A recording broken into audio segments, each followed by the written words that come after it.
It hurts to see that room being used in this way to undermine the Ukrainian nation. If there's anything that I am not about all of this, it's shocked. That's the one thing I am not. I'm disheartened. I'm upset about the fact that our country is humiliating itself, humiliating its allies, undermining its own leverage, showing incompetent negotiating skill, assuming that their purpose is not to just strengthen the Russians as much as physically possible. This is gonna hurt. But first, let me just throw out there that before we even started, Zelensky was getting asked about his suit. So they started asking questions because it was about 30 minutes of like slow escalation and prodding before you got to the last 10 minutes, which was explosive. Now, the interesting thing about who asked this question, was being asked by the boyfriend of Georgia Congressman Marjorie Taylor Greene. The same Marjorie Taylor Greene who said that the Ukrainian nation is sacrificing children, harvesting their organs, and then selling the profit in order to fund the war effort. Said that on cable news with people watching. Former QAnoner, okay, supposedly former QAnoner, Marjorie Taylor Greene. Her boyfriend is in there. By the way, it's not just her boyfriend that's in there asking this question. I don't know if that should really be the first person to ask the president of Ukraine, a country being invaded, a question. But also, we found out that a Russian representative for Russian state TV also got into the room, TASS, which is a Russian state outlet for English speakers to basically manipulate the public towards Russia's interests. That's the purpose of TASS. They somehow got in there. But this was the question that Marjorie Taylor Greene's boyfriend decided was important enough to ask Zelensky. My second question for President Zelensky. No. Why don't you wear a suit? Why don't you wear a suit? You're at the highest level in this country's office and you refuse to wear a suit. Just want to see if do you own a suit? Yeah, problems. A lot of Americans have problems with you not respecting I don't have such. I will wear a costume after this war will finish. Okay. Yes, maybe maybe something like yours. Yes, maybe something better. I don't know. We will see. maybe something better. Cheaper than Thank you. The thing is, right? You know what hurts? You know what hurts to me is I'm watching Zelensky thinking I can see in his head. There's a problem where he's like he has to listen to it in English, translate itself to him, and then translate his thoughts probably back into English, give it back to him. But I don't think the delay is only that. I think he thought of a few things to say first, because that thing, like, maybe I'll get something like yours, maybe something better. But I can see that this is a comedian.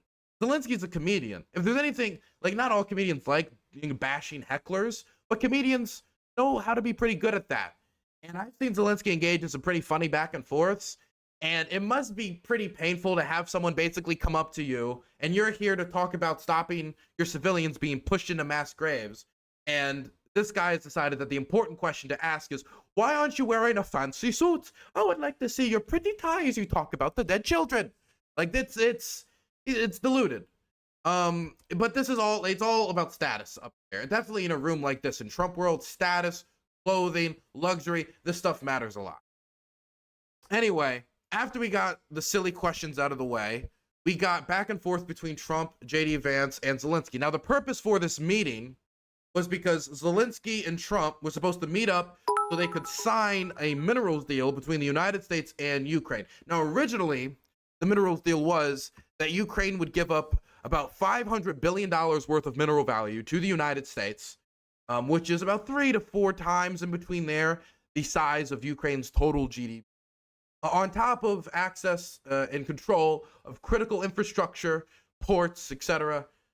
And this was all in change for about $110 billion in aid. So it's way over the valuation. Way over the valuation.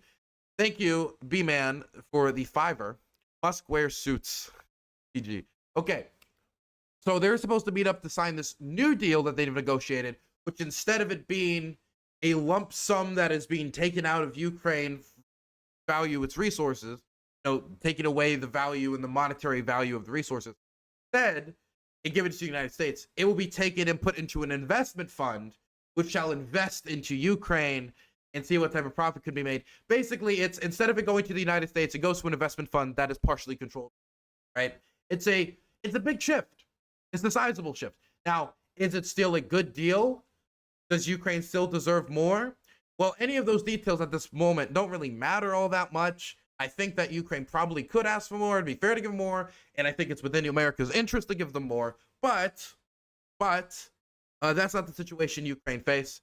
That's not the deal that Ukraine's being offered, and they've been able to vastly improve from where they were before. They meet up. They have 30 minutes of conversation.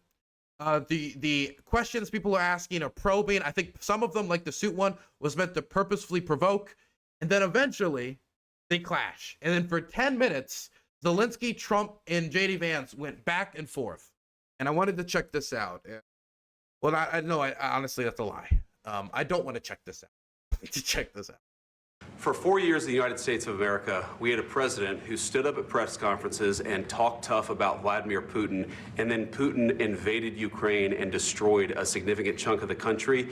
The path to peace and the path to prosperity is maybe engaging in diplomacy. We tried the pathway of Joe Biden of thumping our chest and pretending that the President of the United States' words mattered more than the President of the United States' actions. Okay, but let's be clear that all the Trump team has offered up to this point is war. They said they'd end the war in 24 hours. They didn't. They said they were going to place sanctions on the table against Russia to bring them to the table. No sanctions were ever placed. The only discussion I'm hearing is about the removal of sanctions and big investment deals, rewarding the Russians for encouraging the Russians to invade again. Whether they see it that way or not, that's what it is. Now, I don't see anything but words from them either. Where's the $3.8 billion presidential drawdown authority that's congressionally approved that Trump hasn't sent? Like, when you say take actions, Trump has done nothing but talk. Biden sent aid. Biden did things. Biden made decisions that had negative effects on the Russian economy, made it harder for them to invade Ukraine. Biden gave them equipment that made it easier for them to defend cities, easier to defend their airspace. There's more I could have wanted, but he did things that had an actionable effect on the war and on battles that we can point to.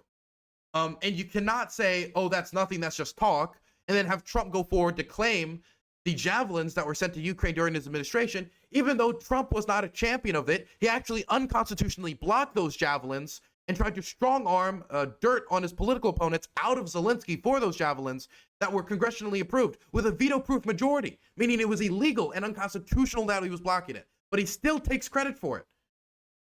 So I don't know. Feels like there's a lot of talk on one side.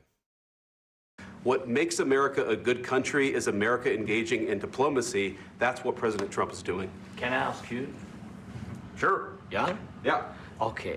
So he occupied it. Oh, thank you for the $5. JD's on acid. What the F? Zelensky rolls his eyes. Now, this is where apparently it goes off the rails. Okay, right here. Sure. Yeah? Yeah. Okay. So he occupied it, our parts, big parts of Ukraine, part of East and Crimea. So he occupied it on 2014. So during a lot of years, so I'm not speaking about just Biden, but those time was Obama, then President Obama, then President Trump, then President Biden, now the President Trump, and God bless, now President Trump will stop him. But during 2014, nobody stopped him. He just occupied and took. He killed people. You know what the contact line? 2015. 2014. 2014 and 2014. 2014. Yeah. So. Well, what was that correction? What was that? I'm sorry. I mean, like, I don't want to interrupt Zelensky, but what was that correct? 2015. What? Did he think that he remembered when it actually happened and Zelensky forgot? And he was going to catch Zelensky on when the war started? Like, aha, I caught you, bitch. Like, what was the point of that? I was not here. Yeah, but That's exactly right. Yes, but during 2014 till 2022, Yeah, the situation the same. The people have been dying on the contact line. Nobody stopped him.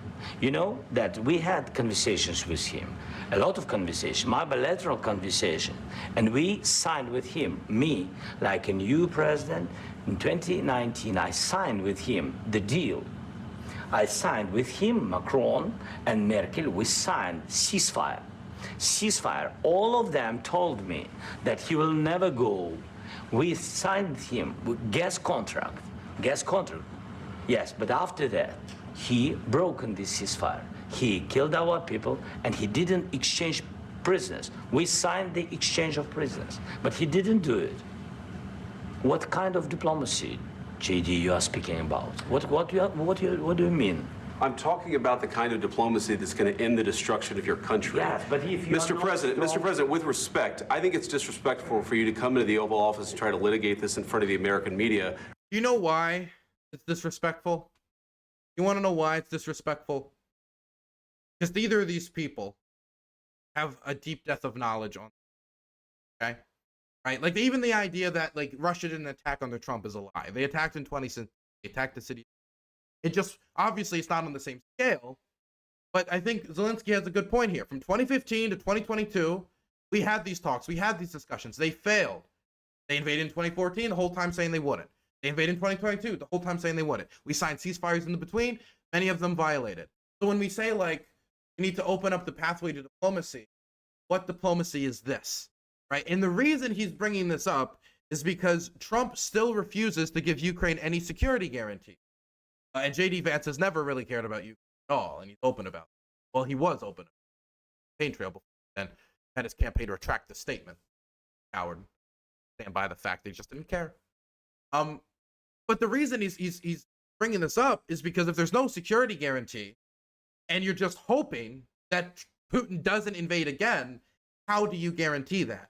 And there's not really a good answer, right? The idea that you can invest less into defense, you can make less effort, and then somehow get a stable peace situation that solves it by doing less. Like, what is being said is we can do less, invest less, care less, and get more. And I just don't buy it.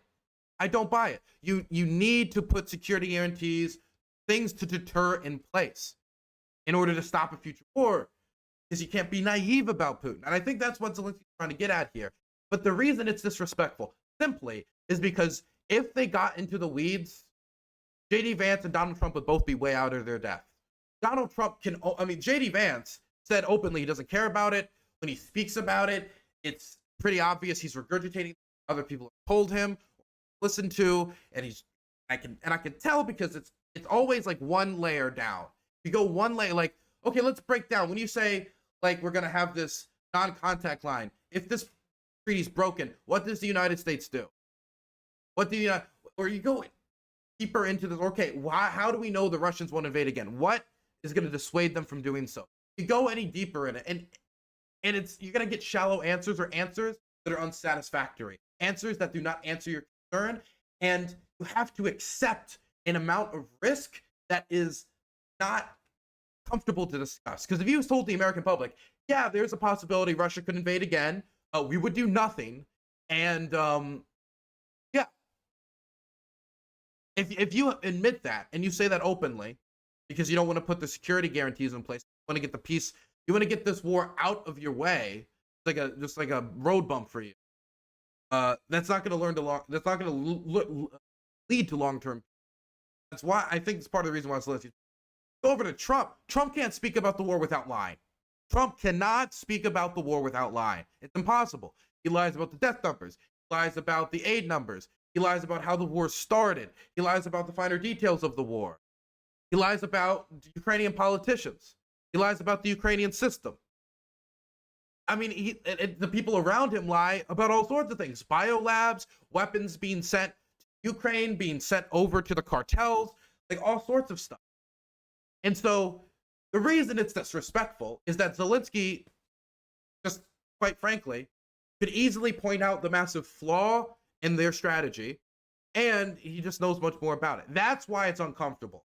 That's why it's disrespectful. It's disrespectful because J.D. Vance would be left up to his neck in it and out a paddle or without any arm floaties to keep himself above water. Right now, you guys are going around and forcing Look at that look on Zelensky's face. Look at this. this in front of the American media. Right now, you guys. That look. You're doing this for the American media. It could be. Look, whether Zelensky was doing this because he wanted a genuine reaction or for the American media, I can't know. But I mean, I think that's probably because that's how JD Vance engages. When he, I mean, this is like for the media, technically, obviously. But when he was at Munich, he wasn't speaking to an American audience, right? He does this all the time. You guys are going around and forcing conscripts to the front lines because you have manpower problems. You should be thanking the president for trying to bring an end to this conflict. Have you ever been to Ukraine that you say what problems we have?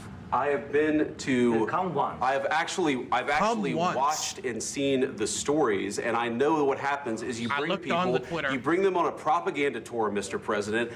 Do you disagree that you've had? What do you mean, bring him on a propaganda tour? Vance, go to Ukraine. Go to Ukraine, not with Zelensky's guide. You can go there. I go there all the time. I don't get guided around. I've interviewed deserters. I've interviewed all sorts of people. Go to Ukraine. Speak to the draft dodgers. You can do that. Jack Posobiec did it. Jack Posobiec hanged out in Odessa complaining like, I can't take pictures of the train stations because people here are scared they'll blow up. What a bunch of losers. Like he's, you know, he's a dumbass, but he did it. Why can't you do it? You can go there without the government's guide. You can. This isn't North Korea.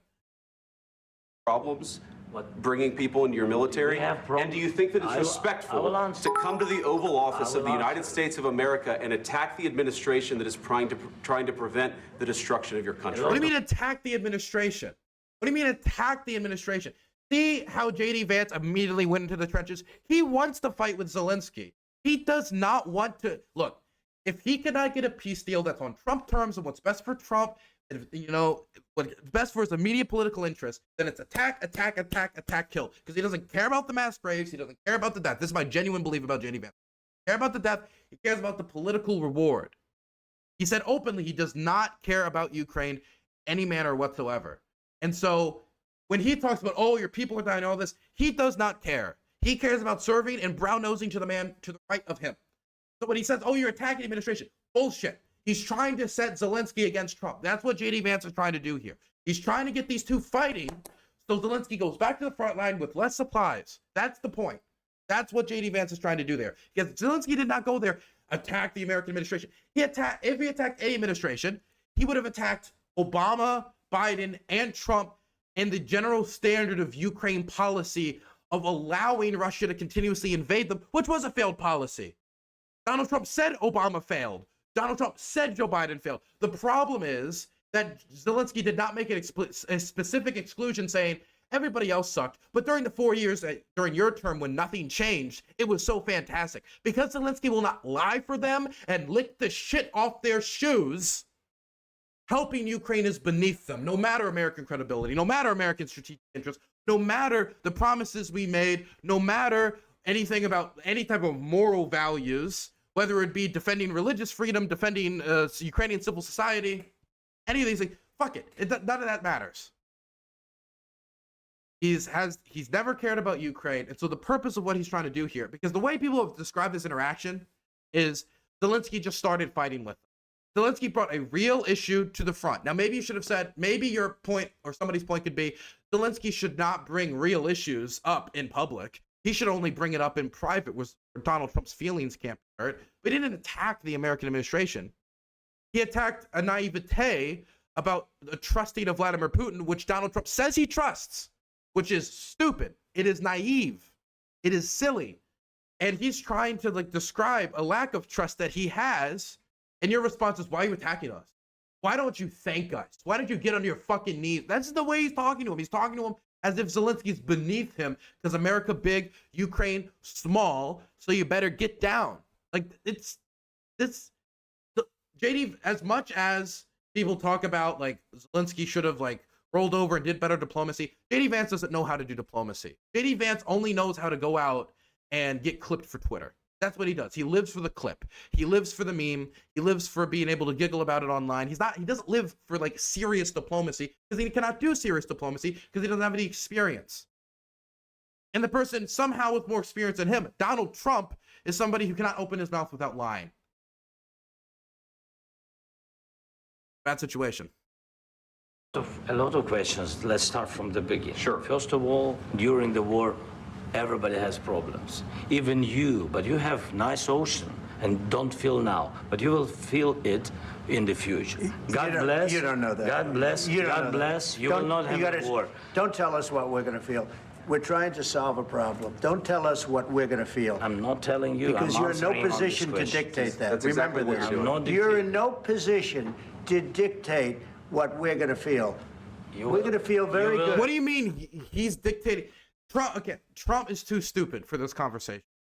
Trump is too stupid. He didn't dictate this is what I'm going to make you feel. He's saying that the effects of the war going poorly, like, have downstream effects on the United States. And Trump says this. Trump says that the war hurt America economically, right? Which, I mean, how much it hurt them economically is kind of like obviously up for debate. I think it's blown out of proportion. There's a lot of other economic factors at the time besides just the war. But like he talked about how it negatively affects the United States. He talked about the possibility of World War III all the time, right? And if he still intends to stay within NATO, if the war expanded past Ukraine's borders to NATO states, that would drag in the United States. He's just acknowledging that if this is managed poorly and spirals out of control, it will affect the United States. Don't dictate to me what we will feel. I mean, maybe it's an unpleasant truth, but it's a truth. Feel influence. We're going to feel very good and very You strong. will feel influence. You're right now not in a very good position. You've allowed yourself to be in a very bad position. And when you listen to what Trump's saying here, what he's doing is undermining the Ukrainian position. And I don't know if he's doing it on purpose, if he's just doing it out of just like he's angry because he feels like he's being confronted. I have no clue. But the way that he's talking right now, like you're in a bad position. This is the type of stuff you would say if you want the Ukrainians to get the least out of the. So the Russians go to the table and think, well, why do we need to concede anything? The Ukrainians are in a bad position. I was just told the Ukrainians are in a bad position, and we just saw Trump argue with them. The Americans aren't going to send them any more aid. We just need to wait them out. We just need to wait a few months. The aid will dry up, and then we can bowl over and take Pokrovsk, or we can take wherever. It projects weakness not only from the Ukrainian position, but it projects weakness for the entire Western alliance supporting Ukraine. It'd be one thing for Trump to like push back on something like America's strong enough, it won't hurt him, or something like that. But this idea of going out there and undermining Zelensky's position, I honestly don't know. I'm of the position now that Trump might be. It might be a situation where if Trump's not at the negotiating table, if America's not included whatsoever, Ukraine could actually get a better deal if America was included. Because the only way that Ukraine, like America is only useful insofar as it is included in the conversation between Russia and Ukraine, insofar as it can help the Ukrainian position bring about peace. But if it can only do one of those things, then it's not going to succeed. Because if you don't reinforce the Ukrainian position, it's going to be harder for them to accept peace. It's just not going to. This sucks. This sucks, man. You're right about From the very beginning of the war. You're not Mr. in a Brown, good position. You don't have the cards right now. With us, you start having not playing cards. cards. But right now, you I'm don't. very You're playing serious, cards. We're not playing cards. Zelensky treating this somewhat seriously, but not playing cards. He has cards. Like if you want to talk about it like a card game, the naval war. He has tons and tons of cities that the Russians want. They have Russian territory that they still are holding on to. They have cards. They have other parts of the population they could still mobilize. They do still have cards. That doesn't mean they necessarily want to play all those cards. It doesn't mean they want to mobilize more people.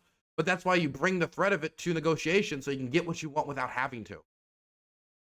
You're playing cards. Serious. You're gambling with the lives in of war. millions of people. You're gambling with World War III. You're gambling with World War III.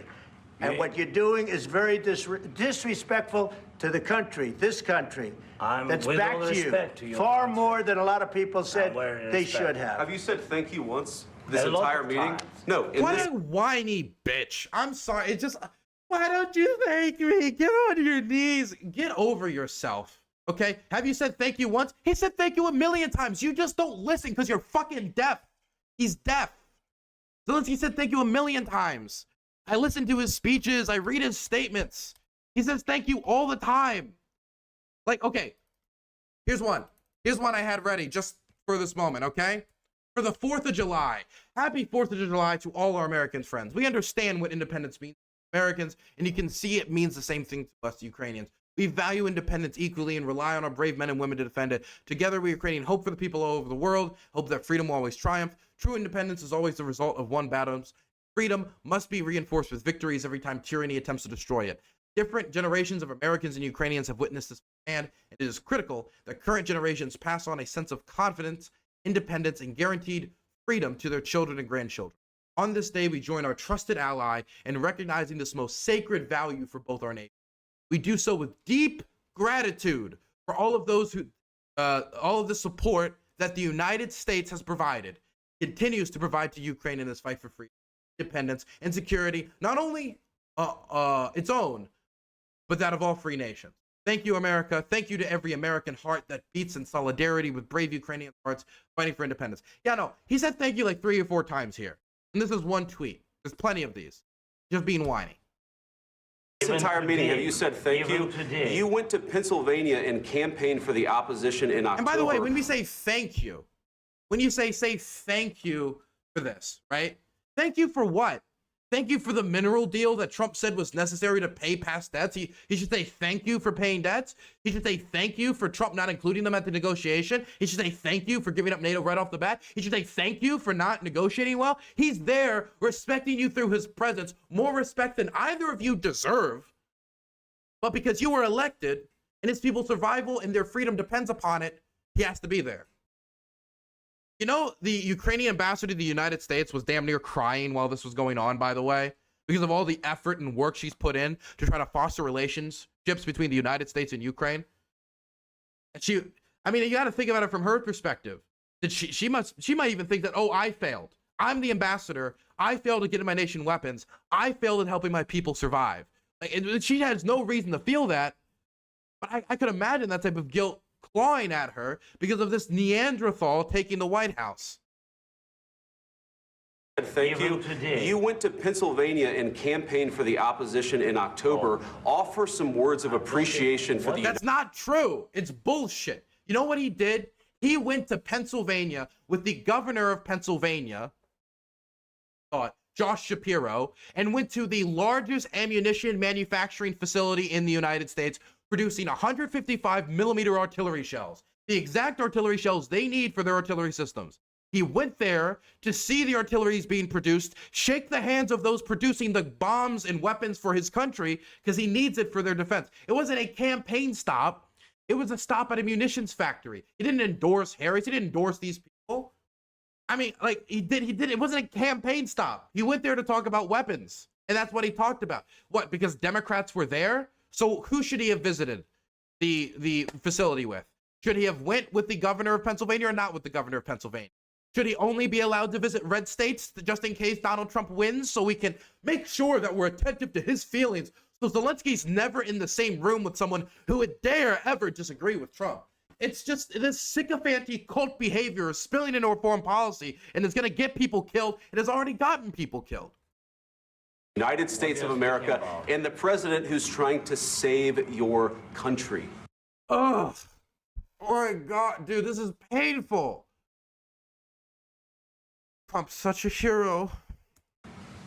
Please, you think that if you will speak very loudly about the war, you He's can... not speaking loudly. He's not speaking loudly. Your country is They are speaking over Zelensky. They are. in big trouble. Can I Wait a answer? minute. No, Can you've I done a lot answer? of talking. Your country What do you mean? You do all the talking all the time, you fucking Neanderthal. is in big He has trouble. to sit there and he just has to sit there and take it because his country's on the line.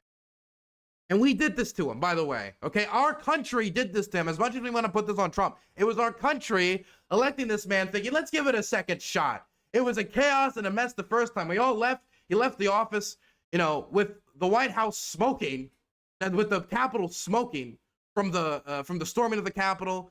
The vast majority of us didn't like him because we didn't like the storming of the Capitol. We didn't like the chaos. Decided to nominate him, hoist him up again, and now this is the results of it. We didn't want to take into consideration what choosing a reality TV star businessman who is, let's just say, an egomaniacal maniac and a criminal who doesn't care about the Constitution or a democratic system, putting him back in power. What did we think was going to happen, really? What did we think was going to happen? My partisanship's flowing. No. You're not winning. You're not winning this. You have a damn good chance of coming out okay because of us. Mr. President, we are staying in our country, staying strong from the very beginning of the war. We've been alone, and we are thankful. I said thanks you haven't in been this alone. cabinet, You and haven't not been only alone. in this cabinet. We gave you, through I this said stupid president, $350 billion. You voted. Here he is again. He can't stop lying. It is impossible for Trump to breathe without lying. If you vote for this man, if you elect this man, if you push this man, just be clear, you want somebody to lie to you. You're choosing someone that lies to you. Now, you got to find somebody on the other side of that you're like, I'm fine with my president lying to me about literally everything because the other option is so bad. Was Harris that bad? I could say she wasn't very well defined. I could call her milquetoast, $25,000 first home buyer tax credit. This is the revolution people want, you know? Yeah, really busting up the status quo. My God, man. Just lie after lie after lie. And he just keeps repeating this lie. And the thing is, it's been so normalized, his behavior. His lies have been so normalized. His behavior has been so normalized that when he lies to a foreign leader, it's not even a story. All the coverage of this, none of his followers care that Zelensky's lying to them. I mean, that Trump's lying to them, or just lying to Zelensky, or lying to the public about the aid. None of them are talking about it. It's not a news story. It's not a headline. The whole thing is a disaster. This specific detail, though, I don't even see mentioned because he lies so often. Think about that. The president lying by a factor of 300% when it comes to aid numbers, over 300% when it comes to aid numbers, is so common that it's not even a story. Not only is it not a headline, I don't even see it mentioned on social media. This is the amount we've lowered ourselves. Chad Trump, let me just be clear. If your reaction to hearing that the president is lying to you or is consistently lying to like respect him, you are a schmuck. You are the type of people that drinks the Kool-Aid that kills them with the rest of the cult. You want a god. You don't want a president, you want a god. Like, it'd be one thing, it's like, I'm gonna vote for him despite the lying. But to embrace the lie, you want a king.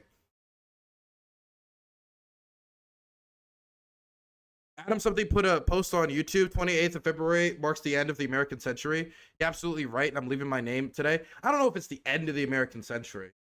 I don't want to get ahead of myself. Plus, like, we don't know what the country's going to look like in 4 years, and we don't know what China and Russia is going to look like in 4 years. Or the European Union. Untreaded ground. Certainly a pause, or at least. Military equipment, and you men are brave, but they had to use our military. Yes. What about if you didn't have our military equipment, if you didn't have our military equipment, this war would have been over in 2 weeks. In 3 days. Fuck, in 2 weeks? Again, you just can't stop, man. It's impossible. You know what they had at the start of the war? They had some javelins. If you remove all of American military aid at the start of this invasion, I don't think that would have changed it. The Russians didn't get into Kiev. They didn't get into Kiev. They fought up to the gates of Kiev and then got stopped. Kiev is a city of 3.5 million people. It's not an easy urban fight. They weren't able to do it in Kharkiv. They weren't able to do it there. It took them months and months and months and months to take Mariupol after surrounding it. The idea that they could have taken Ukraine in 2 weeks if they didn't have our javelins is just silly. It would have been more difficult. Any less supplies in a situation like that would have made it more difficult. But the idea that, like, Trump's javelins were the end-all be-all, or American aid was the end-all be-all, is nonsense. It's true that at this point in the war, if the war continued up to this point, then it probably would have been a much, much worse situation for Ukraine. But those initial stages, those first 2 weeks, while it was very crucial, post facto, we can see that the Russian plan was not well fleshed out. They underestimated their opponent, and overestimated themselves. They didn't even have enough personnel. They didn't have enough manpower to do it, unless the country literally just collapsed in on itself, which Putin, I presume, assumed was going to happen. I heard it from Putin in 3 days. This is something Maybe new. less. In 2 weeks. Of course, yes. It's going to be a very hard thing to do business like this. I tell you. Just say thank you. I said a lot of times Except to that America. You see what Vance is trying to do? Vance is now trying to get Zelensky to publicly, right? The situation's gotten bullish, it's gotten confrontational very fast. And instead of de-escalating, what Vance has instead decided to do is, here's what you should do. Get on your knees. Thank you right now. It's one thing Occurred is occurred. to be like, be thankful towards the United States, or you would appreciate a thankfulness towards the United States. You're demanding him to say thank you right now. Right now, say thank you like you're his mother. And he just got a gift on Christmas, got some socks he doesn't like. So he has to turn to his Aunt Lethargia, or whatever her name is. Say thank you. This isn't... You're not children. You're grown men, supposedly. Thank you, B-Man. I appreciate the $5. Except that there are disagreements, and let's go litigate those disagreements rather than trying to fight it out in the American media when you're wrong. What do you... I like that. Let's litigate. Let's talk about our differences. Let's talk in private how you're wrong. So, Obama's policy was a success. Is that what Vance thinks? Biden's policy was a success. Is that what Vance thinks? Because the thing that started this was him talking about not being able to trust the Russians and them violating agreements. So did they not do that? Did they not violate those agreements? Because the current stance is a security agreement, schmermity agreement. Who cares? Maybe we'll figure it out afterwards. He's not wrong about that. He's right that that is crucial to any long-lasting peace. And we say litigate it in public. You're choosing to drag it out this way and make it this type of confrontational endeavor. You could have, you know what you could have said when Zelensky said, how do we negotiate with someone like Putin? You don't trust, but you verify. You be strong enough that it's against his own interest to attack. That's the way you respond. You respond like a diplomat. You respond with some intelligence. You don't get in the trenches like you're on fucking 4chan and you're arguing over your favorite waifu or what. No, this is like serious diplomacy. People's lives are on the line, actually. We know that you're wrong. But you see, I think it's good for What does that even mean, we know that you're wrong? In reference to what? American people to see what's going on. The egos on these people. I understand, sir. I think it's very important. That's why I kept this going so long. You have to be thankful. You don't have the I'm cards. thankful. You're buried there. Your people are dying. tell you You're again, running low I know. on soldiers. Don't- Listen, don't, please, you're running Mr. low on President. soldiers. It would be a damn good thing. Mr. And then you tell us, I don't want a ceasefire. I don't want a ceasefire. I want to go and I want this. Look, if you could get a ceasefire right now, I tell you, you take it so the bullets stop flying and your men stop getting killed. Of course, we want to stop the war, but you're saying you don't want to see. Donated $5.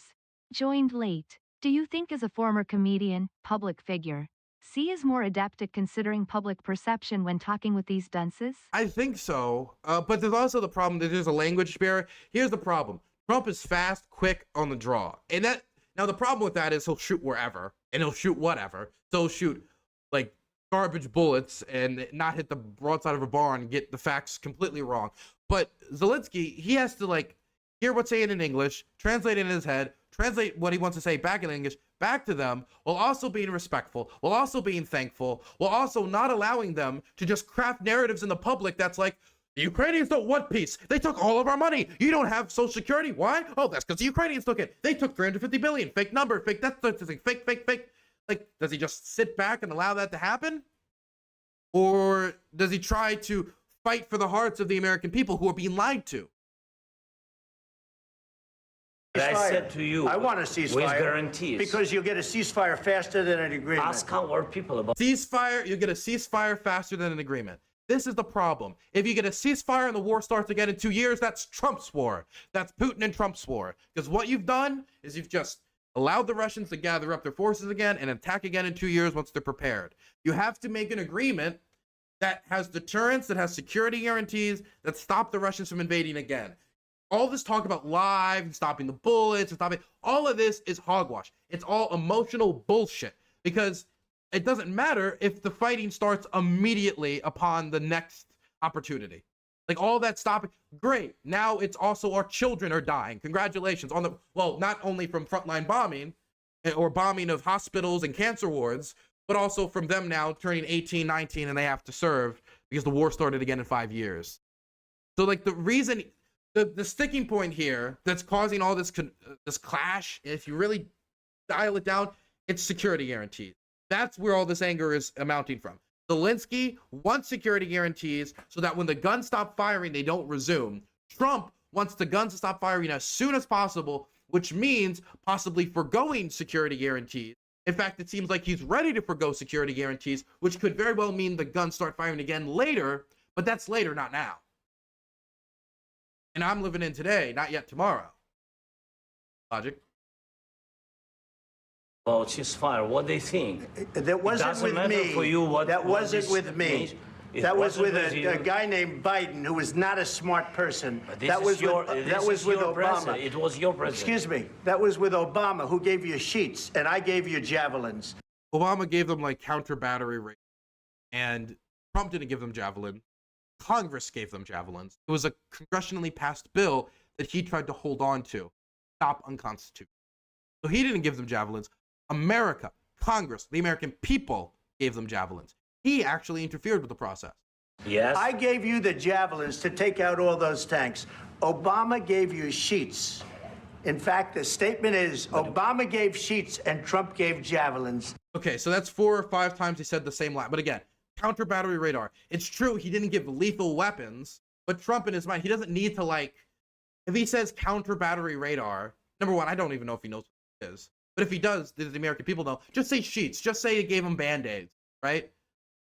Just make it goofy. And it is true that we didn't send enough, but he didn't just send sheets. You got to be more thankful. I wouldn't be so nitpicky if didn't lie so constantly. Because let me tell you, you don't have the cards. With us, you have the cards. But with What do you mean with us you have the cards? You're taking the cards off the table before the conversation has started. without us, you don't have any cards. Caitlin, I do. Without us, you don't have any cards. It's just nonsense. They have cards. They have mobile population they can still mobilize. They've got the naval warfare element. They still have European resources they can call upon. Costs a lot more to attack than defend. They've got Russian territory they can hold on to. And then we're not even talking about all the problems the Russians are facing. And that's not to say that Ukraine doesn't have any problems. The manpower problem, obvious. Air defense problem, obvious.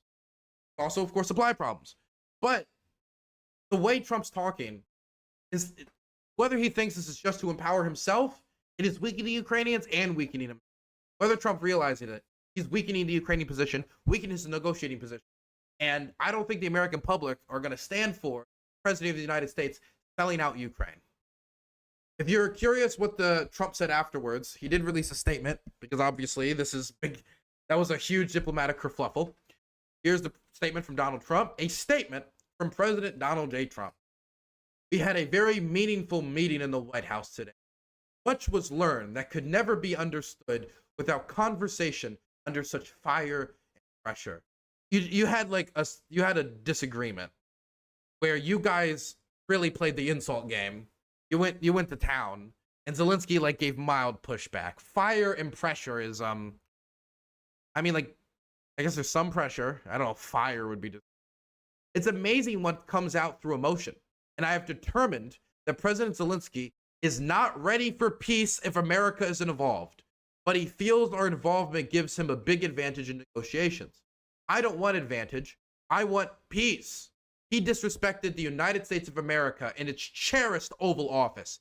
He can come back when he's ready for peace. Okay, so he's trying to attack Zelensky again in the eyes of the American public, hurt his popularity, so his word is worth less. So when he says, we need support, or wait, this is why I was asking this of the president. No, it's like, oh, well, the real reason isn't because he wants his people back. The real reason isn't because he wants to kidnap children back, or he wants the human sparring here to stop, or he wants to make sure that the peace is permanent and not just temporary for political purposes, nothing more than a partisan game. No, it's because he doesn't like peace. Zelensky is anti-peace. He doesn't like peace. He likes the dying. He likes the violence. And that's the reason. It's silly. It's stupid, definitely, considering that, you know, Zelensky got elected on a pro-peace platform when he was running. He was more than willing to negotiate with the Russians. He did negotiate with the Russians before Trump, before the big invasion. And then when the big invasion happened, like all the way up leading to it and immediately following it, Zelensky was trying to negotiate. But then when the terms became clear and the war went underway, he dug in and fought for his nation's interests. Now, if the Russians are making the same crazy demands of demilitarization, mass annexation, and no NATO membership or security guarantees that could stop them from invading again, basically setting it up so Ukraine must listen to Russia's demands and must adhere by them, because if they don't, they will be crushed. You know, that's not something he's willing to accept. And so I think he wants peace. It's just he's not willing to accept peace that'll lead to another war, or peace under certain conditions, unjust conditions that the Ukrainian people would not be able to live with. And if Zelensky accepts a peace that the Ukrainian people are not willing to live with, what has he done but kick the can down the road and lost their current position, especially if they have to give up Kherson or Zaporizhia in the process, territories where Russia has announced annexations. He can come back when he's ready for peace. Look, peace will be ready when the conditions for peace are ready. If you don't create the conditions for peace, you'll just create the conditions for another war. And that seems to be what Donald Trump's doing right now. After that, there were a bunch of people who came out, a bunch of world leaders that came out and voiced their support for Zelensky all across the country. I mean, all across the world. Here is the leader of Poland, Donald Tusk, saying, "Dear Zelensky, dear Ukrainian friends, you are not alone." And Zelensky was like pumping these messages out. Here's one from the leader of Portugal. "Ukraine can always count on Portugal." The Swedish Prime Minister. "Swedish stands with Ukraine. You are not only fighting for freedom, but also for all of Europe's." Frederick Merz, the German, the soon-to-be German chancellor whose party won the recent elections. "Thank you for your support. Dear Volodymyr Zelensky, we stand with Ukraine in good and in testing times. We must never confuse aggressor and victim in this terrible war." Jones Gastoret, which is he's the Norwegian leader. "We stand by Ukraine in their fair struggle for a just and lasting peace." Peter Pavel, so we're talking about the Czech Republic. "We stand with Ukraine more than ever. Time for Europe to step up its efforts." Peter Pavel, "We stand with Ukraine on the other side of the free world." And you can see on all of this, Zelensky right after the other. "Thank you for your support 6 minutes ago. Thank you for support 7 minutes ago. Thank you for support 9 minutes ago. Thank you for support 11 minutes ago. Thank you for support 11 minutes ago. Thank you for support 12 minutes ago." Zelensky's pumping those messages up. Pump it up, pump it up. Point, okay. Let's put a wrap on this, okay? From the moment Zelensky started talking to the press, it seemed like the room was set against him. And for the first 30 minutes, he was able to walk that tightrope. But then when he asked Vance and Trump publicly about the reliability of Putin as a negotiating partner, then they lashed out. They attacked Zelensky, told him to thank them and, thank them right now, and that they have no leverage, they have no cards, and they have everything only with the United States, and you will not dictate to the United States how we will be affected by the outcome of this war. And they just lashed out. He then lied about the numbers when it comes to aid, as he does all the time, and continued all this nonsense. But I do just want to throw out there, right? When you read stuff like, he feels our involvement gives him a big advantage in negotiations. I don't want advantage. I want peace. To be clear, what Trump is admitting to here, and this is what we're going to end with, what Trump is admitting to is that he does not care about strengthening the Ukrainian position. He does not care about the Ukrainians getting their land back. He does not care about the Ukrainians getting their children back. He does not care about strengthening their position so they can protect their civil society, dissuade future invasions. What he cares about is the political victory that can be won by him through him saying, "I am the peacemaker, give me the Nobel Prize." If he cared about Ukrainian leverage, he would not say, "You don't have any cards." If he cared about what the Ukrainians could get out of negotiations, he would not say, "I don't care about advantage." The only way you are going to be able to get Trump, I think, to get on Zelensky's side, by making an offer that is good enough for him that the Russians can't offer him something better. And when you talk about like raw resources, the Russians got more of that. And so it becomes a question of Zelensky and Ukraine's undermining leading to an undermining of Trump's support, i.e. this being seen as an Afghanistan 2 electric boogaloo, his support dropping like it did for Biden. Probably something I think that holds a lot of leverage. But that is dependent on the American people, not the Ukrainian government, to bring about that outcome. So that's your guys' job. So call your congressman. Only takes a few minutes to leave a voicemail. Are there any more questions? I see people saying, I just got here. We can do a little bit of time for questions and such.